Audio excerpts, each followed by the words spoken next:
ಎಷ್ಟೇ ದಿನಗಳಿಂದ ಕೆಮ್ಮಿರಲಿ, ಎದೆಯಲ್ಲಿ ಕಫ ಕಟ್ಟಿದ್ರೂ ಕೂಡ ಕಫವನ್ನು ಕರಗಿಸುತ್ತೆ. ಎಷ್ಟೇ ಭಯಂಕರ ಕೆಮ್ಮಿರಲಿ, ಯಾವುದೇ ರೀತಿಯ ಕೆಮ್ಮಿದ್ರೂ ಕೂಡ ಶಾಶ್ವತವಾಗಿ ಕಡಿಮೆ ಮಾಡುತ್ತೆ ಇವತ್ತಿನ ಮನೆಮದ್ದು. ಮಕ್ಕಳಿಂದ ಹಿಡಿದು ದೊಡ್ಡೋರವರೆಗೂ ತುಂಬ ಚೆನ್ನಾಗಿ ಇದು ಕೆಲಸ ಮಾಡುತ್ತೆ. ಯಾವುದೇ ರೀತಿಯ ಇನ್ಫೆಕ್ಷನ್ನಿಂದ ಕೆಮ್ಮಾಗಿರಲಿ, ಗಂಟಲು ಕೆರೆತ, ಥಂಡಿ ಶೀತದಿಂದ ಕೆಮ್ಮಾಗಿರಲಿ, ಕೆಲವರಿಗೆ ರಾತ್ರಿ ಕೆಮ್ಮು ಬರ್ತಾ ಇರುತ್ತೆ. ಅಂತಹ ಎಲ್ಲ ರೀತಿಯ ಕೆಮ್ಮನ್ನು, ಕಫವನ್ನು ಕಡಿಮೆ ಮಾಡುತ್ತೆ ಇವತ್ತಿನ ಮನೆಮದ್ದು. ಹಾಗಾದರೆ ಬನ್ನಿ ಈ ಮನೆಮದ್ದು ಮಾಡೋಕ್ಕಿಂತ ಮೊದಲು, hello friends, welcome to Geetha Samsara Santhe. ಯಾರು ನನ್ನ ಚಾನಲ್ನ ಇನ್ನೂ ಸಬ್ಸ್ಕ್ರೈಬ್ ಮಾಡ್ಕೊಂಡಿಲ್ಲ, ಪ್ಲೀಸ್ ಇವಾಗಲೇ ನನ್ನ ಚಾನಲ್ನ ಸಬ್ಸ್ಕ್ರೈಬ್ ಮಾಡ್ಕೊಳ್ಳಿ. ಜೊತೆಗೆ ಪಕ್ಕದಲ್ಲಿ ಒಂದು ಬೆಲ್ ಐಕನ್ ಇರುತ್ತೆ, ಅದನ್ನು ಪ್ರೆಸ್ ಮಾಡಿ. ಆವಾಗ ನನ್ನ ಎಲ್ಲ ವೀಡಿಯೋಗಳ ನೋಟಿಫಿಕೇಷನ್ ನಿಮಗೆ ಫಸ್ಟ್ ತಲುಪತ್ತೆ. ಬನ್ನಿ ಹಾಗಾದರೆ ಪವರ್ಫುಲ್ ಆದಂಥ ಈ ಮನೆಮದ್ದು ಮಾಡೋಣ. ಇವಾಗ ನೋಡಿ, ನಾನು ಒಂದು ಲಿಂಬೆಹಣ್ಣು ತೊಗೊಂಡಿದ್ದೀನಿ. ತುಂಬ ಚೆನ್ನಾಗಿ ಹಣ್ಣಾದಂಥ ಲಿಂಬೆಹಣ್ಣು ತೊಗೊಳ್ಳಿ. ಲಿಂಬೆಹಣ್ಣಂತೂ ನೀವು ಅಂದ್ಕೊಳ್ಬೋದು ಲಿಂಬೆಹಣ್ಣು ತುಂಬ ತಂಪು ಹಾಗೆ ಹೀಗೆ ಅಂತೇಳಿ. ಇಲ್ಲ ಫ್ರೆಂಡ್ಸ್, ನಾವು ಇವತ್ತು ಮಾಡುವಂಥ ಮನೆಮದ್ದಿಗೆ ಲಿಂಬೆಹಣ್ಣು ತುಂಬ ಚೆನ್ನಾಗಿ ಕೆಲಸ ಮಾಡುತ್ತೆ. ಇದನ್ನು ನಾವು ಹೇಗೆ ಉಪಯೋಗಿಸ್ಬೇಕು ಅನ್ನೋದು ತುಂಬ ಮುಖ್ಯ ಆಗಿರುತ್ತೆ. ಇಲ್ಲಿ ನೋಡಿ, ಲಿಂಬೆಹಣ್ಣನ್ನು ನಾನು 2 ಹೋಳಾಗಿ ತಯಾರಿ ಮಾಡ್ಕೊಂಡಿದ್ದೀನಿ. ಇದರಲ್ಲಿರುವಂಥ ಬೀಜಗಳನ್ನೆಲ್ಲ ನಾವು ತೆಗಿಬೇಕು. ಈ ಲಿಂಬೆಹಣ್ಣು ನಮ್ಮ ಗಂಟಲಲ್ಲಿ ಯಾವುದೇ ರೀತಿ ಇನ್ಫೆಕ್ಷನ್ ಆಗಿದ್ದರೆ, ಎದೆಯಲ್ಲಿ ಯಾವುದೇ ರೀತಿಯ ತುಂಬ ದಿನಗಳಿಂದ ಕಫ ಸೇರಿಕೊಂಡು ಅಲ್ಲಿ ಕಫ ಕರಗೋದೇ ಇಲ್ಲ ಅಂಥ ಸಂದರ್ಭದಲ್ಲಿ ಯಾವುದೇ ರೀತಿಯ ಇನ್ಫೆಕ್ಷನ್ ಆಗಿದ್ರು ಕೂಡ ಅದನ್ನೆಲ್ಲ ಕಡಿಮೆ ಮಾಡುತ್ತೆ. ಹೇಗೆ ಅಂತ ಹೇಳ್ತೀನಿ, ಮುಂದೆ ವಿಡಿಯೋ ನೋಡ್ತಾ ಹೋಗಿ. ಇವಾಗ ನಾವು ಇದರಲ್ಲಿರುವಂಥ ಬೀಜಗಳನ್ನೆಲ್ಲ ತೆಗೆಯೋಣ. ಇದೆಲ್ಲ ಹಿಂದಿನ ಕಾಲದ ಹಳೆಯ ಮನೆಮದ್ದು ಫ್ರೆಂಡ್ಸ್. ಇದು ಈ ಮನೆಮದ್ದನ್ನು ನೀವು ಮಾಡ್ತಾ ಹೋದರೆ ಶಾಶ್ವತವಾಗಿ ನಿಮಗೆ ಕೆಮ್ಮು ಕಡಿಮೆ ಆಗುತ್ತೆ. ತುಂಬ ಜನಕ್ಕೆ ವರ್ಷಗಟ್ಟಲೆ ಕೆಮ್ತಾ ಇರ್ತಾರೆ. ಕೆಲವರಿಗೆ ರಾತ್ರಿ ಮಲಗಿದ ತಕ್ಷಣ ಗಂಟ್ಲು ಕೆರೆತ ಕೆಮ್ಮು ಸ್ಟಾರ್ಟ್ ಆಗಿಬಿಡುತ್ತೆ. ಅದಕ್ಕಂತೂ ಇದು ರಾಮಬಾಣವಾಗಿ ಕೆಲಸ ಮಾಡುತ್ತೆ. ಇವಾಗ ನೋಡಿ, ಲಿಂಬೆ ಹಣ್ಣಿನಲ್ಲಿರುವಂತಹ ಎಲ್ಲ ಬೀಜಗಳನ್ನು ನಾವು ತೆಗೆದಿದ್ದೀವಿ. ಈ ಮನೆಮದ್ದು ಅನ್ನೋದು ಯಾವುದೇ ರೀತಿಯ ಸೈಡ್ ಎಫೆಕ್ಟ್ ಉಂಟು ಮಾಡೋದಿಲ್ಲ. ಇನ್ನು ನಮ್ಮ ಆರೋಗ್ಯವನ್ನು ಸುಧಾರಿಸುತ್ತೆ, ನಮಗಿರುವಂಥ ಎಲ್ಲ ಸಮಸ್ಯೆನೂ ಕಡಿಮೆ ಮಾಡುತ್ತೆ. ಅಷ್ಟು ಚೆನ್ನಾಗಿ ಮನೆಮದ್ದುಗಳು ಕೆಲಸ ಮಾಡುತ್ತೆ. ಇವಾಗ ನೋಡಿ, ನಾನಿಲ್ಲಿ 1 ಟೀ ಸ್ಪೂನ್ ಆಗುವಷ್ಟು ಮೆಣಸಿನಕಾಳನ್ನು ತೊಗೊಂಡಿದ್ದೀನಿ. ಇದರಲ್ಲಿ ಒಂದು 20 ಮೆಣಸಿನಕಾಳು ಇರ್ಬೋದು, 15ರಿಂದ 20 ಮೆಣಸಿನಕಾಳಿದೆ. ಇದು ಕೆಮ್ಮನ್ನು ಕಡಿಮೆ ಮಾಡೋದ್ರ ಜೊತೆಗೆ ಯಾವುದೇ ರೀತಿಯ ಗಂಟಲಲ್ಲಿ ಇನ್ಫೆಕ್ಷನ್ ಆಗಿದ್ರು ಅದನ್ನು ಕಡಿಮೆ ಮಾಡುತ್ತೆ. ಯಾಕಂದರೆ ಇದರಲ್ಲಿ ಆ್ಯಂಟಿ ಬ್ಯಾಕ್ಟೀರಿಯಲ್ ಪ್ರಾಪರ್ಟೀಸ್ ಇದೆ. ಅದ್ರ ಜೊತೆಗೆ ನೋವನ್ನು ನಿವಾರಣೆ ಮಾಡುವಂಥ ಕೆಲಸವನ್ನು ಮಾಡುತ್ತೆ. ಗಂಟಲು ನೋವು ಆಗ್ತಾಯಿದ್ರೆ, ಗಂಟಲಲ್ಲಿ ಗಳಲೆ ಆಗಿದ್ರೆ ಅದನ್ನೆಲ್ಲ ಕಡಿಮೆ ಮಾಡುತ್ತೆ. ಕೆಮ್ಮಿ ಗಂಟಲು ಉರಿತಾ ಇರುತ್ತೆ, ಗಂಟಲಲ್ಲಿ ಚಿಕ್ಕದಾಗಿ ಸೀಳುಗಳು ಆಗಿರುತ್ತೆ, ಅದರಿಂದ ಉರಿ ಜಾಸ್ತಿ ಆಗುತ್ತೆ. ಹಾಗಾಗಿ ಈ ಮೆಣಸಿನಕಾಳು ಇರುತ್ತಲ್ಲ, ತುಂಬ ಚೆನ್ನಾಗಿ ಅಲ್ಲಿ ಔಷಧಿಯಾಗಿ ಕೆಲಸ ಮಾಡುತ್ತೆ. ನೆಕ್ಸ್ಟ್ ನಾವು 1 ಟೀ ಸ್ಪೂನ್ ಆಗುವಷ್ಟು ಓಂಕಾಳನ್ನು ತಗೊಳ್ಳೋಣ. ಓಂಕಾಳು ಅಥವಾ ಅಜ್ವಾನ ಅಂತ ಹೇಳಿ ಕರಿತೀವಲ್ಲ, ಅದನ್ನು ತಗೊಳ್ಳೋಣ. ಇದನ್ನು ಇಂಗ್ಲೀಷ್ನಲ್ಲಿ ಕೇರಮ್ ಸೀಡ್ಸ್ ಅಂತ ಹೇಳ್ತಾರೆ. ಇವೆಲ್ಲ ಪದಾರ್ಥಗಳು ನಮ್ಮ ಮನೇಲೇ ಇರುತ್ತೆ. ನಿಮಗೆ ಓಂಕಾಳು ಆಯುರ್ವೇದಿಕ್ ಶಾಪಲ್ಲಿ ಸಿಗುತ್ತೆ, ಗ್ರಾಸರಿ ಶಾಪಲ್ಲೂ ಸಿಗುತ್ತೆ. ನೆಕ್ಸ್ಟ್ ನಾವು ಇದಕ್ಕೆ ಪಿಂಕ್ ಸಾಲ್ಟನ್ನು ಉಪಯೋಗಿಸೋಣ. ಇದನ್ನು ಸೈಂಧವ ಲವಣ ಅಂತ ಹೇಳಿ ಕರೀತಾರೆ. ಇದು ನಿಮಗೆ ಅಂಗಡಿಲಿ ಗ್ರಾಸರಿ ಶಾಪಲ್ಲಿ ಸಿಗುತ್ತೆ. ಇತ್ತೀಚೆಗೆ ಪಿಂಕ್ ಸಾಲ್ಟನ್ನು ಡೈಲಿ ಯೂಸ್ ಮಾಡ್ತಾರೆ. ನಾವು ವೈಟ್ ಸಾಲ್ಟ್ ಯೂಸ್ ಮಾಡ್ತಿದ್ದೀವಲ್ಲ, ಅದ್ರ ಬದಲು ಪಿಂಕ್ ಸಾಲ್ಟಲ್ಲಿ ತುಂಬಾ ಮಿನರಲ್ಸ್ ತುಂಬ ಚೆನ್ನಾಗಿರುತ್ತೆ. ಹಾಗಾಗಿ ಇದನ್ನು ತುಂಬ ಜನ ಯೂಸ್ ಮಾಡ್ತಾರೆ. ಇವಾಗ ನಾವು ಈ 3 ಪದಾರ್ಥಗಳನ್ನು ಚೆನ್ನಾಗಿ ನೈಸಾಗಿ ಕುಟ್ಕೊಳ್ಳೋಣ ನೋಡಿ. ಯಾಕಂದರೆ ಇದನ್ನು ಜಾಸ್ತಿ ಪ್ರಮಾಣದಲ್ಲಿ ಮಾಡಿಟ್ಕೊಳ್ಳೋ ಹಾಗಿಲ್ಲ, ಇದರ ಪವರ್ ಕಡಿಮೆ ಆಗುತ್ತೆ. ನಾವು ತಕ್ಷಣಕ್ಕೆ ಇಮಿಡಿಯೇಟಾಗಿ 1-2ರಿಂದ 3 ದಿವಸಕ್ಕಾಗೋಷ್ಟು ಬೇಕಾದ್ರೆ ತಯಾರಿ ಮಾಡಿ ಇಟ್ಕೊಳ್ಬೋದು ಅಷ್ಟೇ. ಈ ರೀತಿ ನೋಡಿ ಚೆನ್ನಾಗಿ ಕುಟ್ಟಿ ಪುಡಿ ಮಾಡಿ.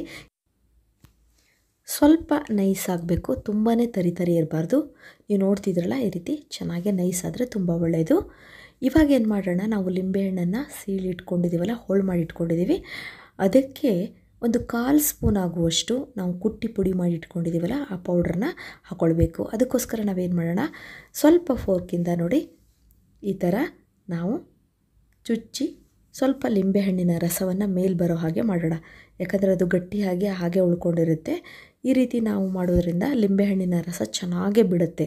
ಆವಾಗ ನಾವು ಇದ್ರ ಮೇಲೆ ಪೌಡ್ರ್ ಹಾಕಿದರೆ ಚೆನ್ನಾಗಿ ಲಿಂಬೆಹಣ್ಣಿನ ರಸದಲ್ಲಿ ಈ ಪೌಡ್ರು ಚೆನ್ನಾಗಿ ಹೊಂದ್ಕೊಳ್ಳುತ್ತೆ. ಹಾಗಾಗಿ ಇದಕ್ಕೆ ನಾವು 1/4 ಸ್ಪೂನ್ ಆಗುವಷ್ಟು ನಾವು ಕುಟ್ಟಿ ಪುಡಿ ಮಾಡಿದಂಥ ಪೌಡರನ್ನು ಹಾಕ್ಕೊಳ್ಳೋಣ.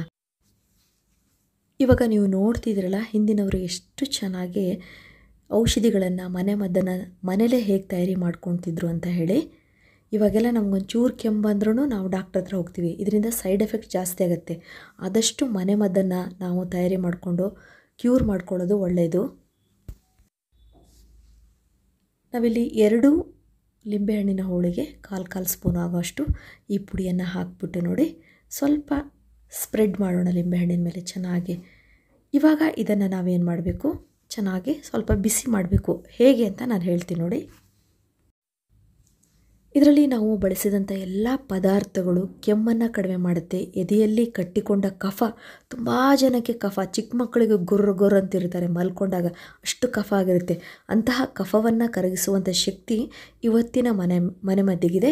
ಕೆಮ್ಮನ್ನು ಕೂಡ ಕಡಿಮೆ ಮಾಡುತ್ತೆ. ಗಂಟಲು ಕೆರೆತ, ಕೆಮ್ಮಾಗ್ತಾಯಿದ್ರೆ ಅದನ್ನೆಲ್ಲ ಕಡಿಮೆ ಮಾಡುತ್ತೆ.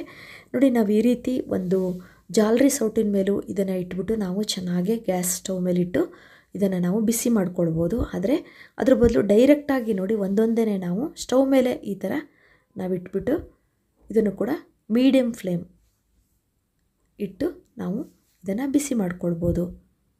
ನೀವು ನೋಡ್ತಿದ್ರಲ್ಲ ವಿಧಾನವನ್ನು, ಹೇಗೆ ನಾವು ಇದನ್ನು ಬಿಸಿ ಮಾಡ್ಕೊಳ್ಬೇಕು ಅಂತೇಳಿ. ಈ ರೀತಿ ಬಿಸಿ ಮಾಡೋದ್ರಿಂದ ಏನಾಗುತ್ತೆ, ಲಿಂಬೆಹಣ್ಣಿನ ರಸ ಚೆನ್ನಾಗಿ ಕುದಿಲಿಕ್ಕೆ ಸ್ಟಾರ್ಟ್ ಆಗುತ್ತೆ ಒಳಗಿನಿಂದನೇ. ಆವಾಗ ನಾವು ಮೇಲ್ಗಡೆ ಪೌಡ್ರ್ ಹಾಕಿದ್ದೀವಲ್ಲ, ಮೆಣಸಿನಕಾಳು, ಔಷಧಿ ಪೌಡರ್, ಅದೆಲ್ಲ ಚೆನ್ನಾಗಿ ಲಿಂಬೆಹಣ್ಣಿನ ರಸದಲ್ಲಿ ಸೇರಿಕೊಳ್ಳುತ್ತೆ. ಆವಾಗ ಅಲ್ಲಿ ಒಂದು ಒಳ್ಳೆಯ ಉತ್ತಮವಾದಂಥ ಮನೆಮದ್ದು ತಯಾರಾಗತ್ತೆ. ನೀವು ನೋಡಿ, ಒಂದು ವೇಳೆ ನಿಮ್ಮ ಮನೇಲಿ ಬೆಂಕಿ ಒಲೆ ಇದ್ದರೆ ಕೆಂಡದ ಮೇಲೆ ಈ ವಿಧಾನವನ್ನು ಮಾಡಿದರೆ ತುಂಬ 1 ರಿಂದ 2 ನಿಮಿಷದಲ್ಲಿ ಚೆನ್ನಾಗೇ ಇದು ಕುದಿಯುತ್ತೆ. ನೋಡಿ, ಮೇಲ್ಗಡೆ ನೊರೆ ಬಂದಂಗೆ ಆಗುತ್ತೆ. ಆವಾಗ ನೀವು ಸ್ಟವನ್ನು ಆಫ್ ಮಾಡಿಬಿಡಿ. ನೀವು ನೋಡ್ತಿದ್ರಲ್ಲ ಯಾವ ರೀತಿ ಆಗಿದೆ ಅಂಥೇಳಿ.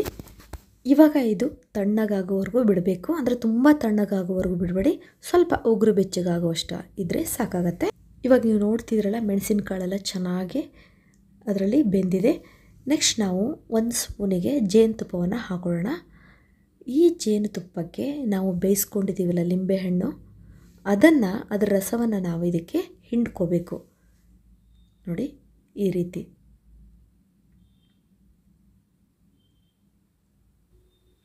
ನೋಡ್ತಿದ್ದೀರಲ್ಲ, 15 ರಿಂದ 20 ಹನಿ ಆಗುವಷ್ಟು ಈ ಜೇನುತುಪ್ಪದೊಂದಿಗೆ ನಾವು ಲಿಂಬೆಹಣ್ಣಿನ ರಸವನ್ನು ಹಾಕ್ಕೊಳ್ಬೇಕು. ಈ ರೀತಿ ತಯಾರಿಸಿದಂತಹ ಪವರ್ಫುಲ್ ಆದಂಥ ಔಷಧಿಯನ್ನು ನಾವು ಈ ರೀತಿ ನೋಡಿ ಬಾಯಿಗೆ ಹಾಕ್ಕೊಂಡು ನಿಧಾನವಾಗಿ ನುಂಗಬೇಕು. ಒಂದೇ ಸಲ ಗುಟುಕ್ಕಂತ ನುಂಗೋದಲ್ಲ, ನಿಧಾನವಾಗಿ ನುಂಗೋದ್ರಿಂದ ಗಂಟ್ಲಿಗೆ ಚೆನ್ನಾಗಿ ಆರಾಮ ಅನಿಸುತ್ತೆ. ಇದು ತಿನ್ಲಿಕ್ಕೆ ಕೂಡ ತುಂಬಾ ಟೇಸ್ಟಿಯಾಗಿರುತ್ತೆ. ಯಾಕಂದರೆ ಉಪ್ಪು ಸ್ವೀಟ್ ಎಲ್ಲ ಸೇರಿರುತ್ತಲ್ಲ, ಹಾಗಾಗಿ ತುಂಬಾ ರುಚಿ ಕೂಡ ಇರುತ್ತೆ. ನೀವು ಇದನ್ನು ಸೇವನೆ ಮಾಡೋದ್ರಿಂದ ಗಂಟಲು ಕೆರೆತ ಇದ್ದರೆ ಕಡಿಮೆ ಆಗುತ್ತೆ, ಎದೆಯಲ್ಲಿ ಕಫ ಕಟ್ಟಿದರೆ ಕಡಿಮೆ ಆಗುತ್ತೆ, ಪದೇ ಪದೇ ಕೆಮ್ತಾ ಇದ್ದರೆ ಅಲ್ಲಿರುವ ಇನ್ಫೆಕ್ಷನ್ನೆಲ್ಲ ಕಡಿಮೆ ಮಾಡುತ್ತೆ. ಗಂಟಲಲ್ಲಿ ಯಾವುದೇ ರೀತಿ ಇನ್ಫೆಕ್ಷನ್ ಆಗಿದ್ರೂ ಕಡಿಮೆ ಆಗುತ್ತೆ. ಇನ್ನು ನೀವು ಚಿಕ್ಕ ಮಕ್ಕಳಿಗೆ ಸ್ವಲ್ಪ ಜೇನುತುಪ್ಪವನ್ನು ಜಾಸ್ತಿ ಹಾಕಿದರೂ ಅವ್ರು ಇಷ್ಟಪಟ್ಟು ಇದನ್ನು ಸೇವನೆ ಮಾಡ್ತಾರೆ. ನೆಕ್ಸ್ಟ್ ನಾವು ಈ ರೀತಿಯೂ ಸೇವನೆ ಮಾಡ್ಬೋದು. ಅಂದರೆ ಈ ರಸವನ್ನು ಸ್ವಲ್ಪ ಹಿಂಡಾದಮೇಲೆ ನೋಡಿ, ಇದಕ್ಕೆ 1 ಚಿಟಿಕೆ ಜೇನುತುಪ್ಪವನ್ನು ಮಿಕ್ಸ್ ಮಾಡ್ಕೊಳ್ಳಿ. ಇದನ್ನು ನೀವು ಪಕ್ಕದಲ್ಲಿ ಒಂದು ಕಡೆ ಇಟ್ಕೊಂಡು ಪದೇ ಪದೇ ಇದನ್ನು ನೀವು ಚಾಟ್ ಮಾಡುವುದರಿಂದ, ಅಂದರೆ ಪದೇ ಪದೇ ನೆಕ್ಕುವುದರಿಂದ ಗಂಟಲಲ್ಲಿ ಸೇರಿಕೊಂಡಂತಹ ಒಂಥರ ಇಚ್ಚಿಂಗ್ ಆಗ್ತಾ ಇರುತ್ತೆ, ಇನ್ಫೆಕ್ಷನ್ ಕಡಿಮೆ ಆಗ್ತಾ ಬರುತ್ತೆ. ಅಷ್ಟು ಚೆನ್ನಾಗಿ ಇದು ಕೆಲಸ ಮಾಡುತ್ತೆ. ಈ ರೀತಿ ತಯಾರಿ ಮಾಡಿ ಇಟ್ಕೊಂಡ್ರೆ ನೀವು ರಾತ್ರಿ ಮಲಗಿದಾಗ ಕೆಮ್ಮು ಬರ್ತಿರುತ್ತಲ್ಲ, ಆವಾಗ ಸ್ವಲ್ಪ ನೀವು ನೆಕ್ಕುವುದರಿಂದ ಕೆಮ್ಮು ಕಡಿಮೆ ಆಗುತ್ತೆ. ನಿಮಗೆ ನಿದ್ರೆಗೆ ತೊಂದರೆ ಉಂಟಾಗುವುದಿಲ್ಲ. ಈ ಮನೆಮದ್ದನ್ನು ಎಷ್ಟು ದಿನ ನಾವು ಸೇವನೆ ಮಾಡಬೇಕು ಅಂದರೆ, ಬೆಳಗ್ಗೆ 1 ಸ್ಪೂನ್ ತಿಂಡಿ ತಿಂದಾದಮೇಲೆ ರಾತ್ರಿ ಮಲಗೋದಕ್ಕಿಂತ 1 ಸ್ಪೂನ್ ತೊಗೊಳ್ಳಿ. 3 ದಿವಸ ತೊಗೊಳ್ಳಿ. ಒಂದು ವೇಳೆ ಕಡಿಮೆ ಆಗಿಲ್ಲ ಅಂದರೆ ಮತ್ತೆ ನೀವು ಕಂಟಿನ್ಯೂ ಮಾಡ್ಬೋದು. ಯಾವುದೇ ರೀತಿಯ ಸೈಡ್ ಎಫೆಕ್ಟ್ ಉಂಟಾಗೋದಿಲ್ಲ, ಬೇಗ ಕಡಿಮೆ ಆಗುತ್ತೆ. ನೋಡಿದ್ರಲ್ಲ ಫ್ರೆಂಡ್ಸ್, ಎಂಥ ಸೂಪರ್ ಆದಂಥ ಮನೆಮದ್ದು ಇದಾಗಿದೆ ಅಂತ ಹೇಳಿ. ಇಮ್ಮಿಡಿಯೇಟ್ ಆದಂಥ ರಿಲೀಫ್ ನಮಗೆ ಸಿಗುತ್ತೆ. ನಮ್ಮ ಮನೆಯಲ್ಲೆಲ್ಲ ಇದನ್ನೇ ಯೂಸ್ ಮಾಡೋದು. ಇದುವರೆಗೂ ನನ್ನ ವಿಡಿಯೋ ನೋಡೋದಕ್ಕೆ ನಿಮಗೆಲ್ಲರಿಗೂ ಧನ್ಯವಾದಗಳು. ಇದೇ ರೀತಿಯ ಉತ್ತಮ ಮಾಹಿತಿಯುಳ್ಳ ವಿಡಿಯೋಗಳಿಗಾಗಿ ನನ್ನ ಚಾನಲ್ನ ಸಬ್ಸ್ಕ್ರೈಬ್ ಮಾಡ್ಕೊಳ್ಳಿ. ಮತ್ತೆ ಭೇಟಿಯಾಗೋಣ ಹೊಸದೊಂದು ವಿಡಿಯೋದೊಂದಿಗೆ. Till then be happy, take care, bye.